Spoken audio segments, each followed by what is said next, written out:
Hey everyone, it's Night Horror here, and today I've got a Magicka Nightblade build video for you, finally. I know a lot of people who have watched some of my Stealing Guide videos have really wanted to know what to do with their DPS, so finally we've made it there. Of course, everything is always timestamped below, so if you want to skip to a particular part of the video, please feel free to go ahead and do so.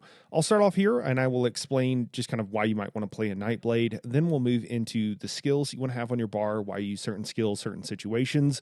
I'll talk about how we can do a full ranged Magicka setup, and then our primary setup will be a Magicka, but kind of hybrid focused setup. We will have a decent amount of stamina skills. The reason for that, if anybody's curious, is just because if you go full Magicka, you lose quite a bit of DPS right now. About 10 to 15k is what I was finding, and that's significant enough that I don't really want to recommend that as the core build, just because that's quite a bit of DPS loss. But that's just kind of where Nightblades are at right now as far as going full Magicka and full range setup.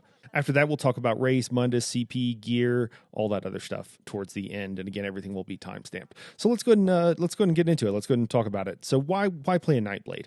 Well, I mean, one of the main things is I would say is not related at all to DPS. Being able to do the Nightblade. Being able to do the Thieves Guild and Dark Brotherhood skill lines is just a ton of fun, and it's best to be able to do it on a Nightblade. Again, this is a DPS build guide, but I've done it's. I think the thumbnail says how to get rich or die trying, but I explain how to make your Nightblade into a good thief. So you can check that out if you're interested. But those skill lines, those quest lines are really fun, and I do recommend them.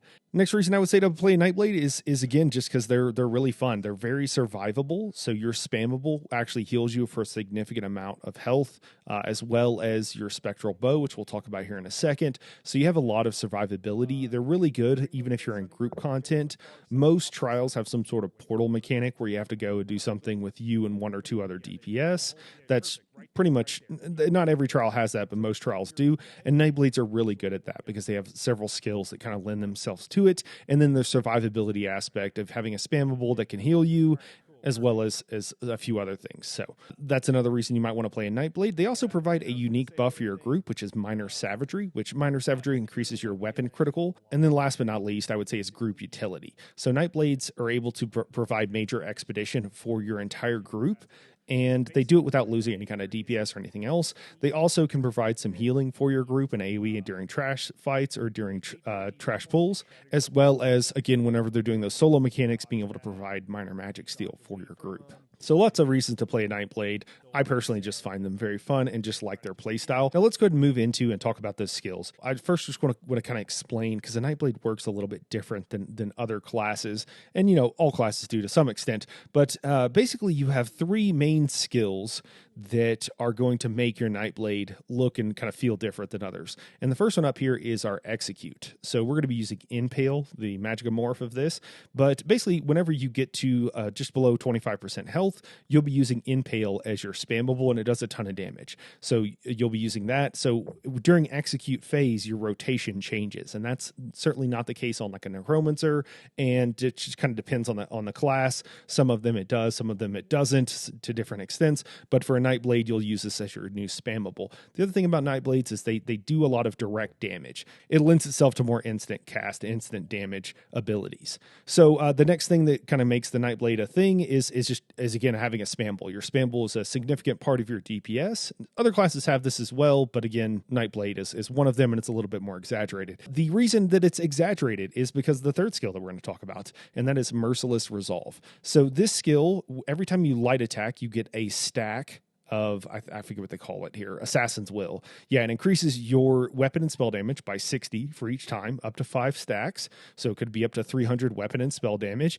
And then after that, it turns into a spectral bow, or a bow proc, as people typically call it. And you'll hear me calling it for the rest of the video. And whenever you use that ability, it shoots an arrow. It's a ranged ability, and it does a bunch of extra damage, twice of what your normal spammable does. So it's something you want to use all the time whenever it's up. So basically, you do 5 light attacks, and then you use this skill. So every 5 skills, you're using this. You can also hold it for opportune times if you have a reason. We'll talk about that kind of stuff more in the rotation section, but it kind of, again, it lends itself to a different play style where you're doing a lot of spambles, keeping up a few dots, and then, periodically you're using this spectral bow as needed. And then probably the last thing that kind of makes a Nightblade a little bit different is our ultimate here. So we're going to be using Incapacitating Strikes, and basically what this does, and both morphs do very similar things, where you use this ability and increases the damage of all your other abilities by 20% for 6 seconds. So basically you keep up the handful of dots you have, and then you use this ability, and then it's just a bunch of spammables. Your bow proc, which was we noted does a bunch of damage, and that's where a significant portion of your damage on a Nightblade comes from. And I would note that, of course, this is all single target. All right, so that's kind of the overview of why, the back bar skills are just kind of different dots that you would use. So it kind of explains, the how and the why of the Nightblade. Let's go ahead and talk about each individual skill here. So we'll start all the way on the left, and first we have Deadly Cloak. This is from the dual wield skill line. And this ability, it creates an AoE around you. It's a stamina skill. That's why we want it, because we're going with it leaning into the hybrid meta. And so that's why we like this skill. Although this will be the first skill that we drop whenever we switch up our build a little bit, and we'll go that in a second. Next up, as we already talked about, Impale. This is going to be our execute ability. We use this instead of our normal spammable when under 25% health on any target. Next up is our spammable Concealed Weapon. Now, this is an interesting skill. So first off, it's going to do the most damage. That's why we're using it as our spammable, but it's melee only. So there's no reason not to use it. It works really well. If you're at range, though, that's a problem. Or if you need a heal, that could also be an issue. So the way we would use this skill then is we look at it, and you can see that it has some passive benefit. The first is that it just gives us minor expedition, which increases our movement speed by 15%. That's just really nice. It's kind of like a nice to have whenever you're doing solo content or doing portals and stuff like that, as we've talked about earlier.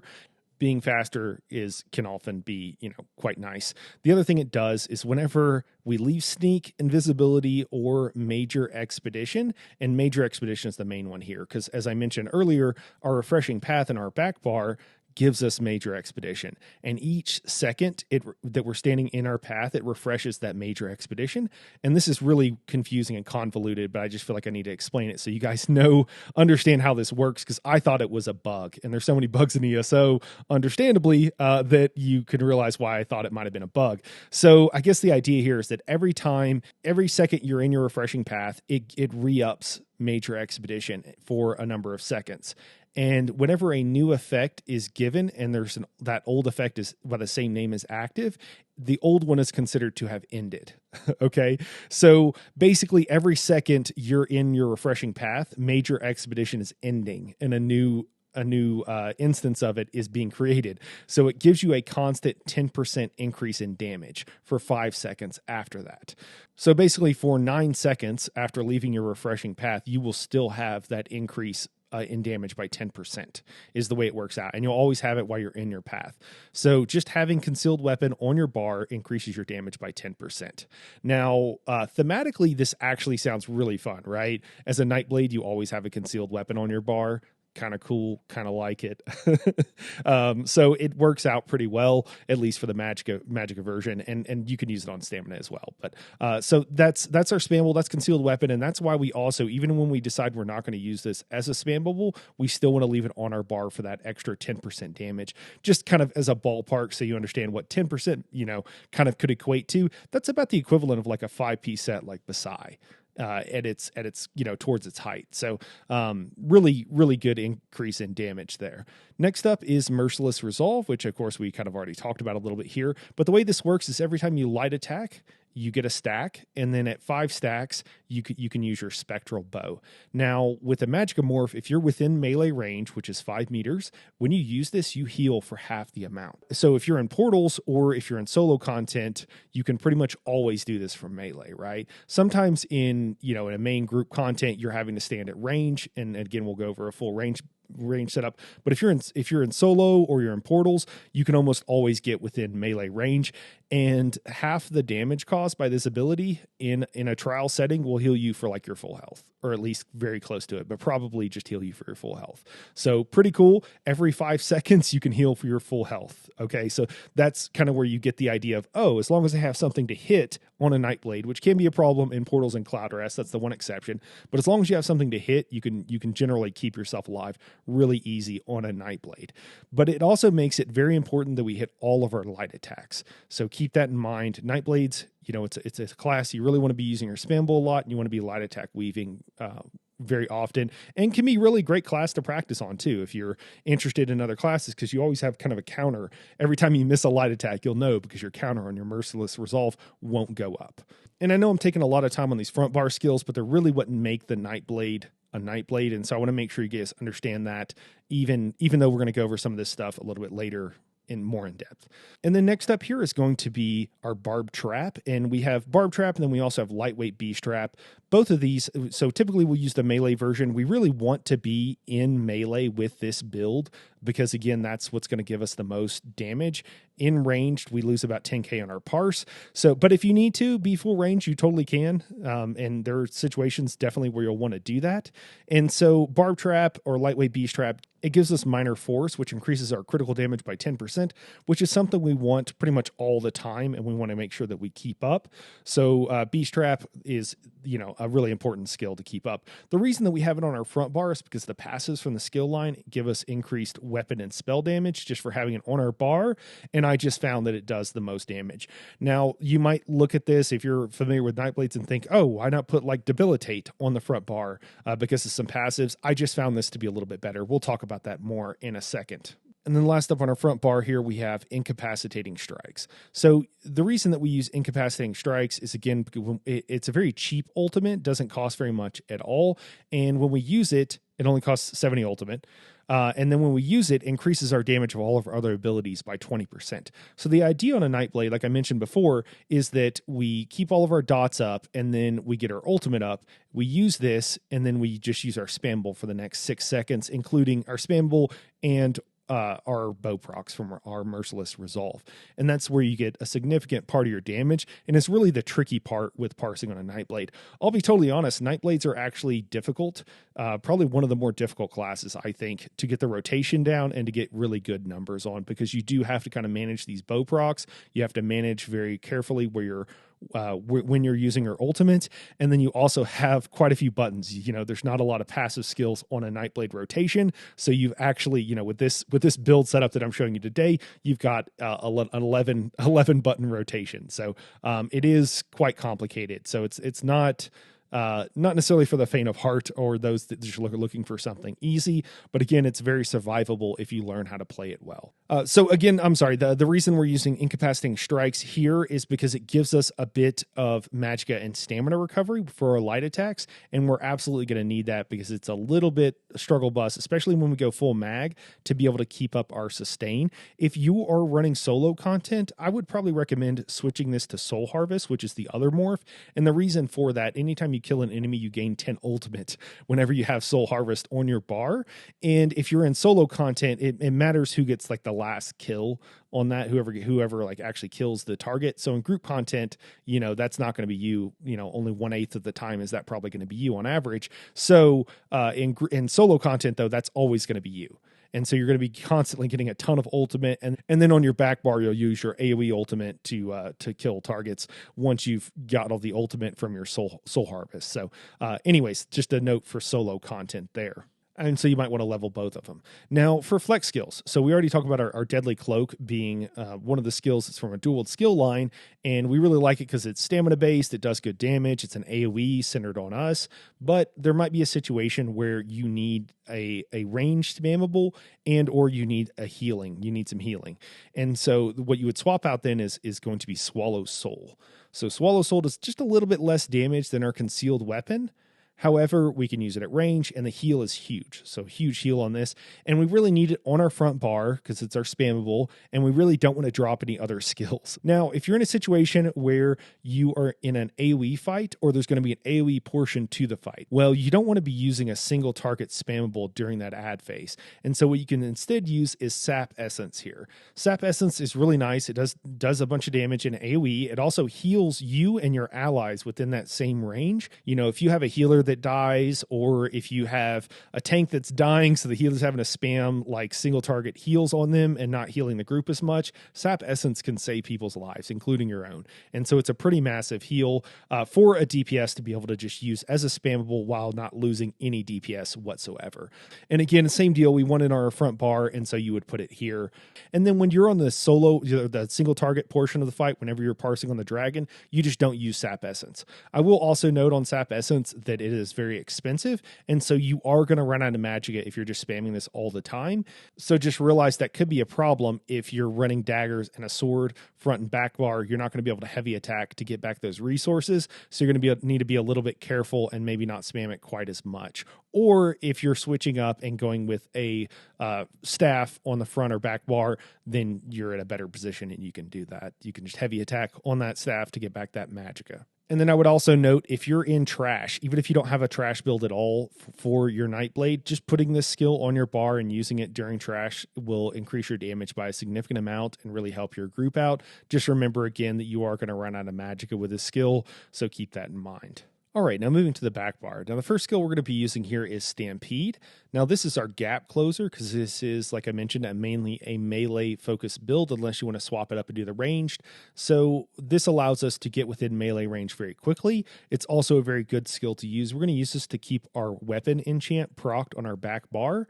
And so that will increase our weapon and spell damage by a significant amount. Make sure that we have the infused greatsword on the back bar. And then gap closer, and it does drop an AoE, so it is useful for AoE fights as well.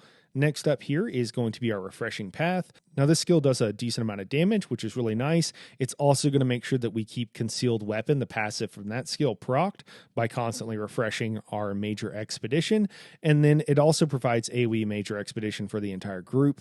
Oftentimes before pulls, I will go ahead and throw this out before I pre-buff so that everybody in the group can rush in, especially the tank, very quickly and have that Major Expedition for, I think it's 4 seconds after leaving it. So that's just kind of nice buff and kind of group utility thing, especially for tanks, because they're trying to stack all the adds fairly quickly, and having that little bit extra speed can be very useful for them. And then after that, we have Carve. Now, Carve is a really great skill for us on the Nightblade. I mean, it's a great skill just in general. It starts off with a 12-second duration, and then each time you recast it, it adds 10 seconds, up to 32 seconds max duration. And the reason that's really nice for us on a Nightblade is because we really want to be using our spammables and our bow procs as much as possible. So this is a good AoE that also lasts for a very long time, so we can get those extra casts of our spammable in. And that's why we really like Carve. You want to be very careful not to let Carve fall off, because then you'll have to start back at 12 seconds. But other than that, it's pretty easy to keep up. And it's not a big deal if you refresh it a second or two early.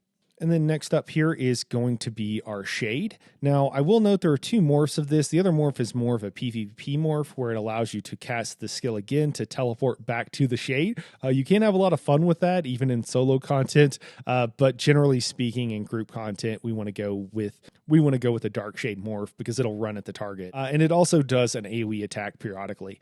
Now, one of the benefits, I talked about group utility, but not group optimization for the Nightblade. So the Dark Shade provides minor maim, which is something that typically, or at least historically, tanks have gotten from using Heroic Slash, which you may or may not have heard of. But basically what it does is it reduces the enemy's damage done by 5%. And it's not for very long. It's only for 4 seconds. But remember, this is a damage over time, so it's going to constantly be attacking every 2 seconds. So it should be able to keep this up 100% of the time on your main target. So what that means is that if you're in a group content, a lot of the environmental effects are actually technically come from a boss. And so you're able to reduce the damage taken for the entire group by 5%. Now, again, a lot of times tanks will be using Heroic Slash, but not all tank classes use Heroic Slash. Maybe your tanks are worried about being low on stam, so even if they have it on their bar, if they're new and learning, and this is like a typical situation, right? Typical situation isn't a super optimized group that's just running through content. So having Dark Shade on your bar, you're going to be able to provide that minor maim for the group, and that can be really useful for a group, especially if you have a new tank and people are learning and stuff like that. So besides the fact that it just does good damage, it also provides that utility. And then if you're in solo content, it's going to be doing the same thing for you. So it's going to be reducing your damage taken by 5%, which is really cool. So in addition to all of our healing, we also have some built-in damage mitigation as well with the Dark Shade. And both morphs do this. Again, just this morph moves and then does an AoE attack as well. And then our last skill here is Debilitate. And this is a single target damage over time ability that also applies minor magic still. So this is a class skill. The minor magic skill, it works really well to help us keep from running out of magicka. So that's why we like this skill and why we typically want to use it. I will note this is a single target dot, and the way it works is, if you have an AoE and you recast another AoE, right, the first one goes away.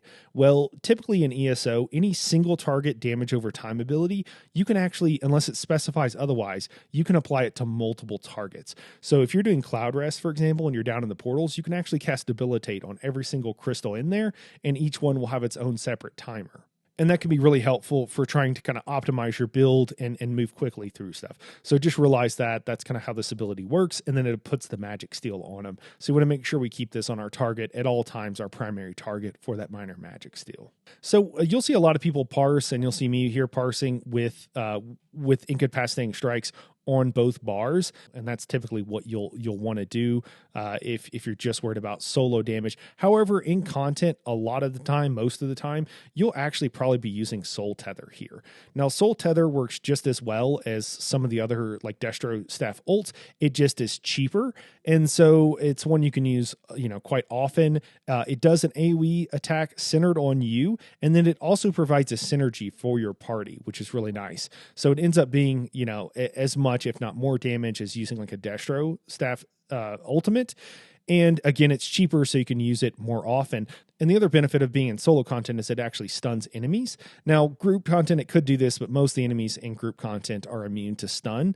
But if you're in solo content or you're just running around overworld, that stun can be really nice for gathering up a bunch of mobs. Use your ultimate, it stuns them, does a bunch of damage, and then you can finish them off. Switch to your front bar, use Sap Essence, and kind of finish them off.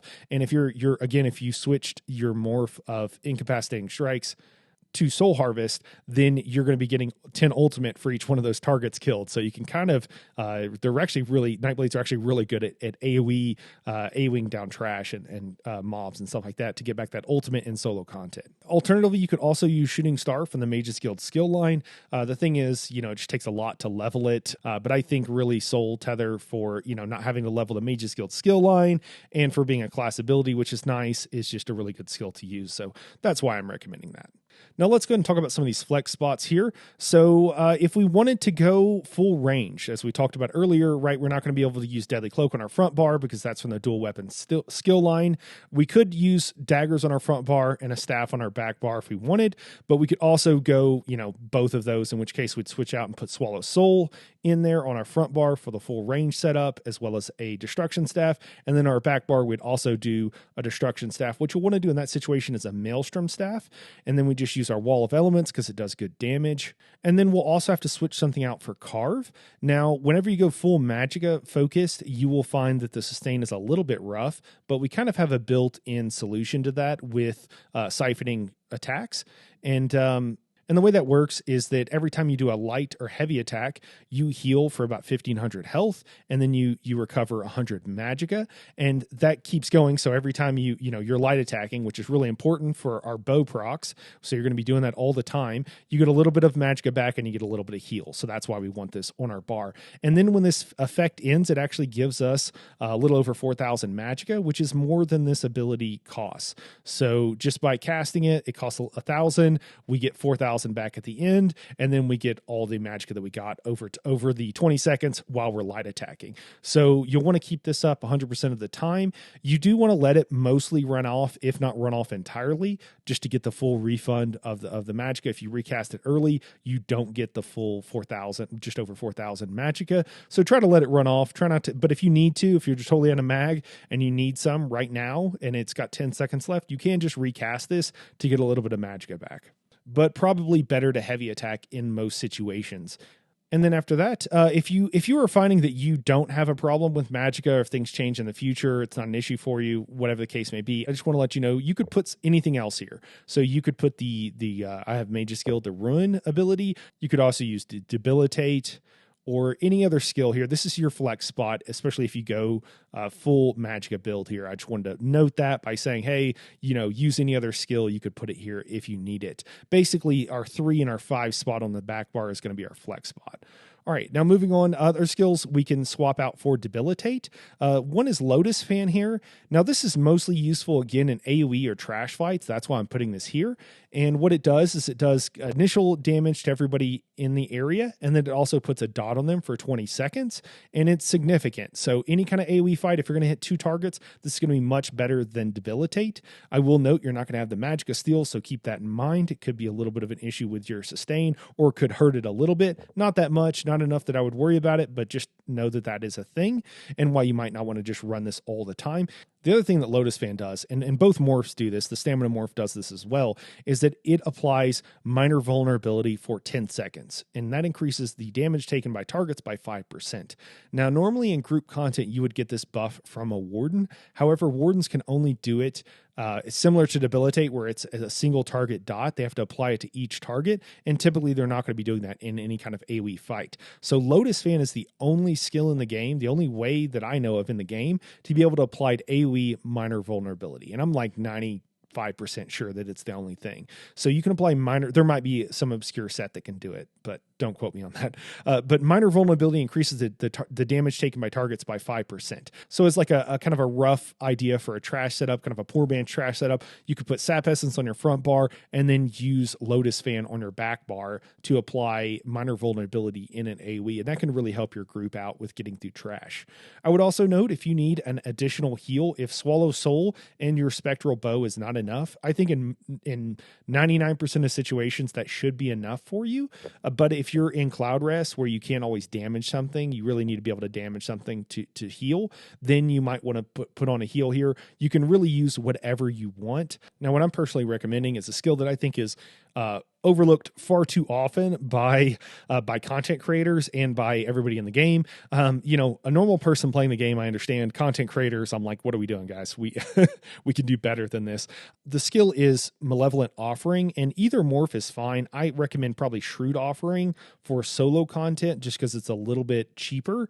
You can also go with Healthy Offering if you just want a little bit more max healing, but Shrewd Offering just makes it a little bit cheaper. Now, the reason I think this skill is not used is because it looks scary. It says it heals you if you don't have any buffs on, you're completely naked, you're just looking at the raw tooltip, which I think is what most people look at when they're looking online and elsewhere. It says it heals for like 35 to 36 or 3,600 health, right? And then it costs near 1,000 or 1,000. It costs about 1,000. So you're healing, and then you're losing a third of the healing you receive in damage taken over the course of a couple of seconds, which sounds really bad. The thing is, when you're actually in content, the amount of healing you receive is buffed by all of your other buffs, all your weapon and spell damage and everything. And so this actually ends up healing for like 14k-ish. And then if it crits, it heals for easily twice that. So you can use this ability once and heal yourself completely to full health. So this is a massive heal that, you know, you're going to be able to heal yourself most of your health pool, if not your full health pool, just by using it. And then the damage over time takes a couple of seconds. And if we're trying to make sure that we stay alive, we're probably already running Swallow Soul. Swallow Soul is far out going to heal the damage taken from this ability. And so really the best way to look at it is like, okay, it heals for, 14k almost, non-crit white damage or white healing. And then I take like 1,000 damage. So it actually heals for like 12 to 13k. That's the way to look at it, because the damage you're taking from it is not really going to matter. Now, that's huge. That's really good. And the cool thing about this is that a lot of other skills that heal for that much cost like an extra 500 to 1,000 Magicka extra. And so this is actually a really nice skill. Works really well, at least as well as any other single target heal. You can use this on tanks, you can use it on your healer, and you can also use it on your DPS. Now the skill, the healing skill that typically is recommended here and is Dark Cloak. And the thing with Dark Cloak, it does provide minor protection, which reduces your damage taken by 5%, but the heal on it is not that great. It's nothing to write home about. I just don't think we need it, and I don't think it's that good. There are some passives that you can use with this, but they work just as well with Twisting Path. So again, just kind of no reason to me to use Dark Cloak. And then, of course, Vigor is always fine to put here. Either morph of Vigor works just fine. One morph heals you more for more, but over a shorter period of time, and the other one heals you for less over a longer period of time, as well as healing your allies around you. So that can provide a little bit of group utility. It's really up to you, though, which heal you want to use. And that is it for our skills. I know that was a lot. I know I go into detail. I just like to explain why, and I really want you guys to understand so that, you can kind of help make decisions for yourself. And if you're like, oh, what should I put on my bar? My goal is if you understand the skills themselves, then you can make those decisions. So with that in mind, let's actually go ahead and move on and start talking about some of our passives. So we'll start with the assassin skill line here. And the first one up, Executioner. When an enemy dies within 2 seconds of being damaged by you, you restore 1,000 magic and 1,000 stamina. So as I mentioned, talking about AoE grinding on a Nightblade is kind of crazy because you have Sap Essence, you have Soul Harvest to give you extra ultimate every time you kill a target, and then you have Soul Tether as a cheap AoE ult that also stuns opponents, okay? So between those 3 skills, one of them you don't even have to use. It's just passive on your bar. Nightblades can regenerate a ton of ultimate and be really powerful as far as AoEs go. Next up is going to be Pressure Points. It increases your weapon and spell critical rating by 430 for each assassination ability slotted. I hate that they still have this critical rating and not critical chance here. I think it makes it a little bit overly convoluted. I wouldn't worry about it too much though. You don't really need to know the raw numbers. You can solve for yourself too if you wanted. But the main thing here is just to realize that whenever we have an ability from our assassin skill line on our bar, it's going to increase our critical chance. And what that means is we typically want these on our front bar. So the way front bar, back bar works is we generally want to try to spend at least 70, maybe even more, 70% of the time on our front bar. And then we only refresh the dots on our back bar and then we swap back to our front. And that's how you can get the best damage. So, a lot of people are like, oh, 2-bar builds, they think they're complicated, but really you're spending most of your time on your front bar. You're just refreshing your dots on your back bar. So what this ability does is it informs us of where we want to put our skills. So that's why we have our Assassin's Blade, or Impale rather. Impale is the morph of Assassin's Blade. On our front bar, this is why we have Incap on our front bar and why we use it on our back bar. Similar with Merciless Resolve. Those are all 3 skills from the skill line that increase our critical damage on our front bar. I would also note that Lotus Fan is also one of these skills. I did play around with putting Lotus Fan on the front bar to see if this increased critical chance was good enough. I found that it was like a 1k DPS loss on average. That could be my parse, but just so you know, I tried this out. It's totally fine to do. 1k is very small. It could be within the margin of error. I did enough times that I kind of feel some confidence in saying that, but it could very well be within the margin of error. So just realize that. And I think it's totally fine if you want to put Lotus Fan on your front bar. And then last up here, Hemorrhage. Increase your critical damage by 10%. Dealing critical damage grants you and your group minor savagery. So we talked about this is the unique group buff that you can provide as a Nightblade. And all you have to do is deal critical damage, which on a Nightblade, you're going to be doing all the time in content. You're going to be anywhere from like 60 to 70% critical rating. So you're going to be doing this all the time, and it increases your weapon critical rating by a little over 1,300 for 20 seconds. So it lasts for 20 seconds. All you have to do is do critical damage.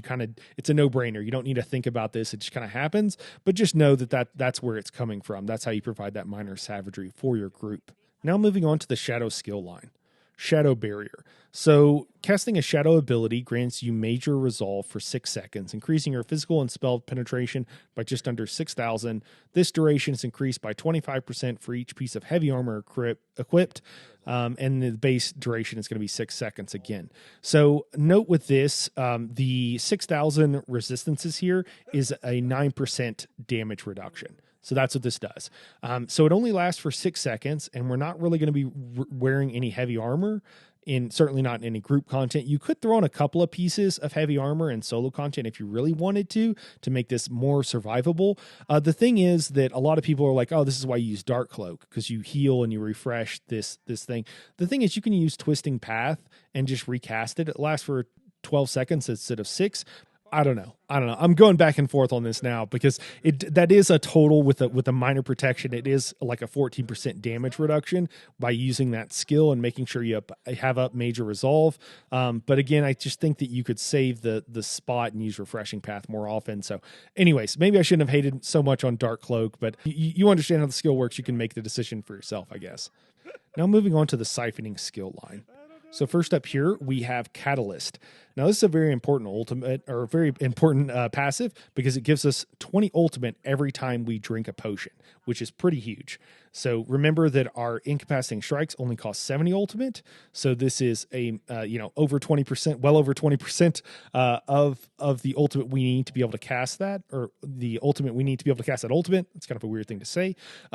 So we can kind of mini game this a little bit if we want on our parse, and if you want to get to those really high numbers, you'll probably want to do this. So just realize when you're close to your getting your ultimate, or you have your ultimate and you're about to use it, if your potion just ran out, normally it'll last for like 48 seconds and the cooldown is 45. So you have like 3 seconds there that you could wait to cast or wait to use that potion and still have 100% buff up time. So what you could do then is cast your ultimate and then drink a potion. So wait a second or two, or 3, I guess, to do that and then drink the potion. Honestly, that's pretty sweaty and not something that most people need to worry about, but it is interesting and it is kind of cool, and it's a unique thing for a Nightblade. And you might be like, oh my gosh, I didn't have enough for ultimate. Now all of a sudden I do, and you don't know where that 20 ultimate is coming from. It's this passive here, so at least you'll know where it's coming from. Next up is Magicka Flood, and this increases your max Magicka by 8% while you have a siphoning ability slotted. So every skill on this skill line is useful, and having any one of those on our bar at any point is going to give us an extra 8% max Magicka. Now, I will note, if we're not using Swallow Soul, we are not going to actually have one of these skills on our, if we're using rather Deadly Cloak, we're not going to have one of these skills on our front bar, which seems a shame, because having extra Magicka gives you the equivalent of spell damage. It's about 10%. So if you take whatever the max Magicka is divided by 10, that's about the equivalent you would get in spell damage from having that extra max Magicka. I will say though, when I tried using Debilitate on our front bar instead of Deadly Cloak, I was still finding that, and I don't know why, this could be user error. I was finding that it wasn't giving extra damage, and I don't know if it's just because I had to swap something else on the back bar that was doing less damage. I assume that's the case. That would make sense. I don't know what else would make sense, but just realize that's I have tried that, and again, the setup here that I'm giving you is it's I've tried a bunch of different things to try to give you what I found to be best. But if you did switch and put Debilitate in your front bar because you are getting that, I don't think you lose that much damage. Again, we're talking probably within margin of error. And that is it for our passives. Woohoo! All right, now let's go ahead and move on and start talking about CP, our food, potions, gear, etc., etc. So let's start off with gear, because I think that'll be the most important here. So the 2 sets we're going to be using are Pillar of Nirn and Whirl of the Depths. So on our front bar here, we have a dagger. You can use either dagger in either position. We're going to do 1 Nirn dagger, 1 Depths dagger. Doesn't matter which. The main hand dagger does need to be Nirn honed. That is important, just because of the passives from the skill line. And then you can see here, I have precise. That's a mistake. Charge actually does a little bit more damage, so you want to go with a charged. If you do have a precise dagger, though, it's not that much of a DPS loss. It's not that big a deal, so you could use it instead of wasting the transmutes or the gold mats. One of the enchants is going to be fiery. The other one's going to be poisonous. And then on our back bar, we'll do Whirl of the Depths, a great sword. You want it to be infused with weapon damage. And then for gear, we're going to be using our Zaan's Monster Helm. The reason we're using Zaan's is because it does the most damage. If that changes in the future, or there's some other set you want to use, then feel free to go ahead and swap it out. It doesn't really matter. That's probably one of the most likely things to change, so keep that in mind as they tweak stuff. But Zaan's is what we're using. Then we're going all pillar, and the Zaan is all medium as well. So we're going full medium on this build. If you're finding that your Magicka sustain is rough, go ahead and swap out for a light piece or 2 with your Zaan here, your Monster Helm, if it happens to be something else. But then everything else is going to be Pillar of Nirn and then Harpooner's Wading Kilt. I will note, we talked about having speed both from Concealed Weapon and from a Refreshing Path. This is a great build, a really great build to use Sea Serpent's Coil on, and you should get a little bit more damage out of it using it.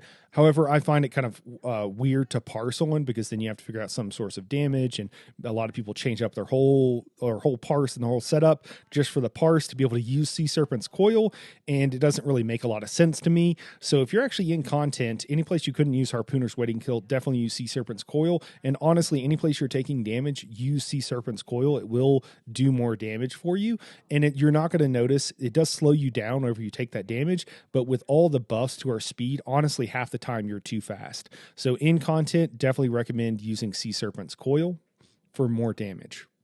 And if you did that, then you can just run one a piece of Depths on your body, and you'll have 1 piece light, or maybe 2 or whatever with your monster helms, and that's totally fine. The reason that we go with medium is because it gives us a little bit more damage right now, total damage output, and that's why we go with medium. If you're actually going to be running mostly solo content with this build, you could, and I would probably recommend running depths, roll the depths light on your body, and then using Pillar of Nirn jewelry.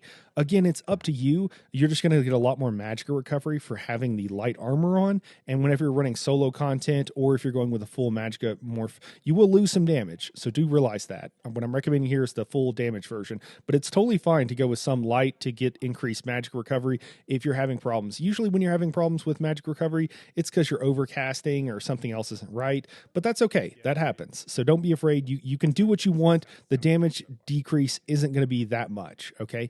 And then we're going all divines on our body, and then all max Magicka because it's a max Magicka build. And then for our jewelry, we're going all bloodthirsty and then all spell damage. We're doing that just because it's the most damage. So just keep that in mind. Next up here, and next most important, I think, is probably going to be our CP. So I recommend Wrathful Strikes, Deadly Aim, Master at Arms, and Exploiter. We're doing that because it does the most damage. Nothing else really needs to be said about that. If you're doing solo content, it's very possible you'll see on the card that I have a recommendation for swapping something out for Exploiter, just because your opponents might not always be off balanced, and so you'll be losing damage here. But you have several choices.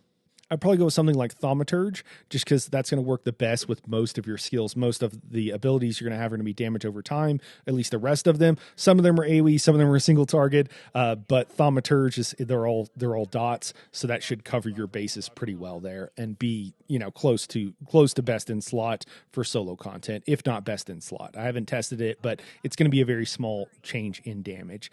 So small that I don't know if I could tell on my parses, so I would only be giving you like a theoretical number. And then for our red tree, we have Rejuvenation. This just increases our recovery. After that, you can really use anything you want, anything you really like. Things that I like, Fortified just increases your armor, which reduces your damage taken by all sources at all times. So that's really nice. Celerity is another one. If you're using the Sea Serpent's Coil, maybe you'll want a little bit more speed. If you're not, then Celerity is something you could definitely take off and put on whatever CP that you like or think will be useful. You could do max health. That would be a good option. But anything you want here, Celerity is probably the first one to go.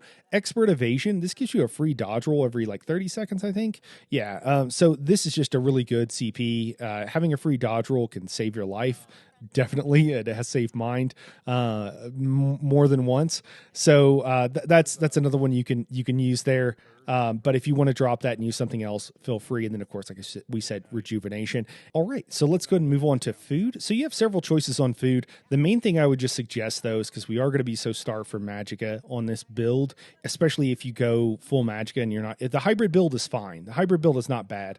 And the full Magicka build using Siphoning Strikes is okay. It works, but it's still really close. If you're missing any buff or anything in content, your group content, you're going to be noticing that you're running low on Magicka. So just realize that you're gonna notice very quickly if you don't have all your buffs up and you don't have all your recoveries going. If you're in solo content, you're going to have to be heavy attacking. That's just part of the build. If you're going full Magicka, that's just part of it. You're just going to have to do that. There's no real way around that. But what I would suggest because of that is that you run something with recovery. So you could either run, if you don't need the extra health, which typically you won't in group content, you can go with Ghastly Eye Bowl for the max Magicka and Magicka recovery. And then if you're in group content, I recommend Witch Mother's Potent Brew, and it gives you max Magicka and gives you max health and then Magicka recovery. And then for potion, we're going to be using Essence of Spell Power, so it gives you Magicka back. It increases your spell damage and increases your spell critical. So that's what we're going to be using on this build because again, it is a Magicka focused build. Now for a Mundus, we're just going to use the Thief Mundus. Again, it does the most damage, so that's what we're using. The other thing that we need to worry about is our race. So what I personally recommend, so this is a Magicka build, so the best race is going to be High Elf. However, I probably recommend if you don't care or if you like it, Dark Elf is a really good option. And the reason I like Dark Elf is because they're going to work just as well for a stamina build as they are for a Magicka build, or almost just as well. And so at some later date, if you want to respec this tune or do something different or the meta changes or whatever, you don't need to re-level an entire class, right? So with the way the armory system works, this could be a Magicka character and then you could have a stamina build if you wanted. And so being a Dark Elf, you can use both of those those and not really lose very much. After that, it's really whatever class or whatever race that you like. The worst one that you pick is not going to be more than like a 5% DPS loss. Okay, so it's pretty minimal. And if you pick one that kind of makes sense, that has like Magicka focused stuff like a Breton or a High Elf, I'm sorry, High Elf is Bis, but you're not going to lose very much damage. So just keep that in mind and play the one that you think is fun. If it's an Argonian or whatever, I would just say go for it. It's not going to be that big of a deal. Unless you're going to be in super sweaty groups that want absolute max DPS, in which case, definitely go with either a High Elf or a Dark Elf. All right, now moving on to rotation. So Nightblades, as we talked about, we've kind of talked about a lot of this stuff as we've gone along. I'll just reiterate here. So what we want to do on a Nightblade is we want to keep up all of our damage over times. I always recommend dynamic rotations because I think that's best for actual content and when you're actually running around, because you're not going to be able to do a perfect rotation every time. So just make sure you keep up all of your dots on your front and back bar, and then make sure that you're light attack weaving. It's very important on a Nightblade. And then use our bow proc. Every time a bow proc comes up, you use that skill. So every time you have 4 stacks on it, you need to be bar swapping if you're on your back bar or getting ready. And then you light attack, and then it's a little bit tricky at first, but you do wait half a second to use your bow proc if you're at 4 stacks. If you cast it too early, too quickly, instead you'll recast Merciless Resolve and you won't have actually counted that 5th stack yet, and you kind of just waste a GCD because you don't really need to re-up it except for once every 40 seconds. So that's something that can be a little bit tricky about the Nightblade parse, but just use your bow proc whenever it comes up. Try to make sure you have all your dots up. You need to recast Barb Trap 2 seconds, or 1.5 actually, but 2 seconds before it expires to keep up 100% uptime on that minor force, and to keep up the dot because it takes a couple seconds for it to arm. And then about every 2 rotations, you're going to be able to use your incapacitating strikes. Now, whenever you do that, you ideally want all of your dots ticking. If you have one that's about to fall off, it's okay to go ahead and refresh it. If it is carve, you absolutely want to make sure that you refresh carve because you don't want it dropping down to the 10-second duration again. You'd rather cast a little bit early and keep it at that 30-second duration. And then you use your incapacitating strikes, and then you use your bow proc and your spammable for that next 6 seconds. And you'll see the timer on your incapacitating strikes. And then once that timer's up, if you had a few dots that ran off, just go ahead and refresh those and then go back into the build. As you practice, Nightblades can be very difficult, so don't get discouraged whenever you're parsing. It's definitely a mini game. It's very good to also practicing content. Just make sure that whenever you see that bow proc, you're using it, and whenever you have incapacitating strikes up, they're using that as well. And then spammable. All right. And then of course, you can use your soul tether whenever you're in an AoE situation for your ultimate there. Now, again, I mentioned if you're looking for how to use, make a thief and how to be really good at stealth and stuff like that, definitely go check out I have a whole playlist that's thieves guides. So and I have a build guide in there for how to set up your rogue, your Nightblade for that. And I didn't cover it here today, but I also have in the works both a single bar build, kind of a simplified version for this for a little bit newer people, so that you don't have to send your friends this maybe more complex guide. But just know that that's coming out. And then I'm also working on an AoE build, so a trash setup for this. So just purely AoE build for the Nightblade. So keep an eye out on the channel if you're interested in that. It will be out soon. But anyways, guys, that's it for this video. I appreciate you guys watching. If you want to see more videos like this, don't forget to hit that like and subscribe button. And if you want to become a channel member and you want to help support me and help me be able to make more content, consider becoming a channel member. It starts at only $1 and kind of goes up from there. There's not a whole lot of perks. It's really just like saying, hey, I like what you're doing. I get $1 of entertainment or whatever out of this or usefulness out of this a month. And so, I want to become a channel member.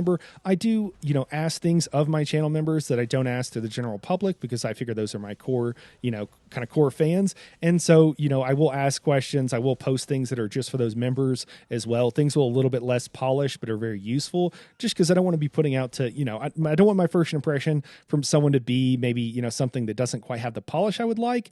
But, for those people that are already, I know, talk to you guys and whatever, I'm a little bit more comfortable with doing that and saying, hey, here you go. And then if you have questions, questions, I can answer it, and like it's fine. You know, I don't want to put out though something with a little bit less polish just to the general public. So that's how channel memberships works if you're interested. But anyways, guys, I appreciate it. That's it for this video. You know, the channel's growing and it's doing great, and I just want to say thank you to all the fans out there and everybody who's been watching and supporting me.